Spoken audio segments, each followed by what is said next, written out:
આજે આપણે બનાવીએ છીએ મેથીનું શાક રાતે. મેથીની અંદર આપણે હિંગનો વઘાર કર્યો છે અને ઉપરથી નાખી દીધું છે હળદર અને મીઠું. ત્યાં પાણી બળે ત્યાં સુધી આપણે એને ધીમે તાપે ચડવા દઈશું. પછી આની અંદર આપણે ખાંડેલું મરચું અને ટમેટાં નાખી દઈશું. એકદમ સિમ્પલ રેસીપી છે મેથીની ભાજીની. ખાંડેલું લાલ મરચું નાખી દઈએ. થોડું ખાંડેલું એકદમ વધારે લસણવાળું છે, પેસ્ટ જેવું છે. અને થોડું મસાલું મરચું નાખી દઈશું.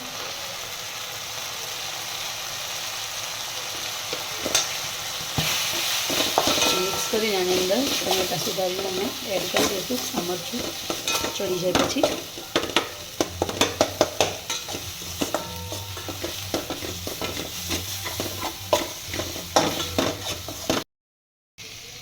મરચું ચડી ગયું છે. હવે આપણે ટમેટાં નાખીને હલાવી લઈએ. મેથી 3 પૂણી કરી છે પણ આટલી જ થઈ ગઈ છે. આપણે 2 થી 2.5 ટમેટામાં નાખી દીધા છે.